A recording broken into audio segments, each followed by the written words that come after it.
কওড়া চৌথির গল্প হলো হিন্দু বিবাহিত মহিলাদের তাদের স্বামীদের দীর্ঘায়ু এবং মঙ্গল কামনায় সূর্যোদয় থেকে চন্দ্রোদয় পর্যন্ত একটি নির্জলা উপবাস পালন করা ঐতিহ্য। এই ব্রতের সাথে বিভিন্ন কিংবদন্তি এবং পৌরাণিক কাহিনী জড়িত, যেখানে এটি ভক্তি, ত্যাগ এবং প্রেমের একটি প্রতীক। মূলত উত্তর ও উত্তর পশ্চিম ভারতে এই উৎসব প্রচলিত হলেও এটি এখন ভারতের অন্যান্য অঞ্চলেও পালিত হয়। সূর্যোদয়ের আগে থেকে শুরু করে চন্দ্রোদয়ের পর পর্যন্ত এই উপবাস চলে। এটি এতটাই কঠিন যে জল পর্যন্ত পান করা হয় না। সূর্যোদয়ের আগে শাশুড়ির রান্না করা সার্গী নামক খাবার খেয়ে উপবাস শুরু হয়।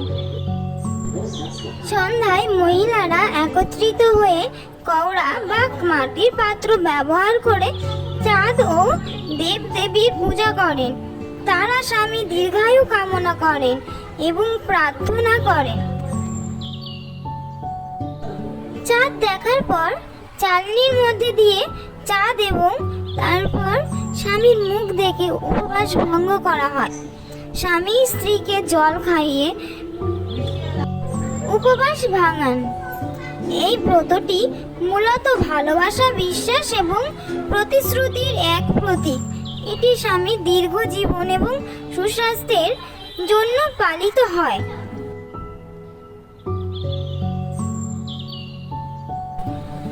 করবা শব্দের অর্থ কড়াই এবং চৌথ মানে চতুর্থী তিথি। এই দুইয়ে মিলে ব্রতের নামকরণ। এই ব্রতে কড়াইয়ের ভূমিকা গুরুত্বপূর্ণ।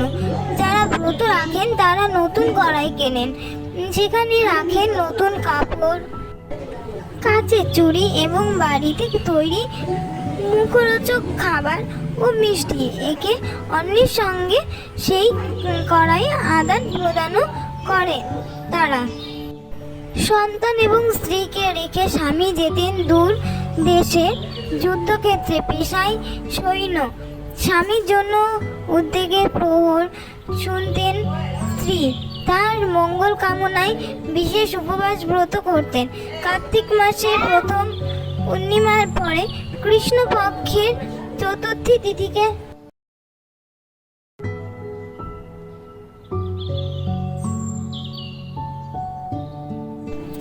করবা চৌথ ব্রতের সঙ্গে জড়িয়ে আছে বেশ কিছু পৌরাণিক আখ্যান। কথিত রানী বীরবতী তার পিতৃগৃহে এই ব্রত পালন করেছিলেন, কিন্তু উপবাসরত বোনের কষ্ট হচ্ছে ভেবে তার 7 দাদা অশ্বত্থ গাছে আয়না রেখে দিলেন, যাতে মনে হয় আকাশে চাঁদ উঠেছে। আয়নাকে চাঁদ ভেবে ভুল করে উপবাস ভঙ্গ করেন বীরবতী। তারপরেই স্বামীর মৃত্যুর খবর পান। শোকে মুহ্যমান হলেও বীরবতী আবার করবা চৌথ পালন করে তার স্বামীর প্রাণ ভিক্ষা করেন। প্রার্থনায় তুষ্ট হয়ে যমরাজ ফিরিয়ে দেন তার স্বামীর প্রাণ। আবার কোনো লোককথা বলে করবা নামে এক পতিব্রতা নারী ছিলেন। তিনি যমরাজের মুখোমুখি হয়ে কুমিরের গ্রাস থেকে উদ্ধার করেছিলেন স্বামীকে।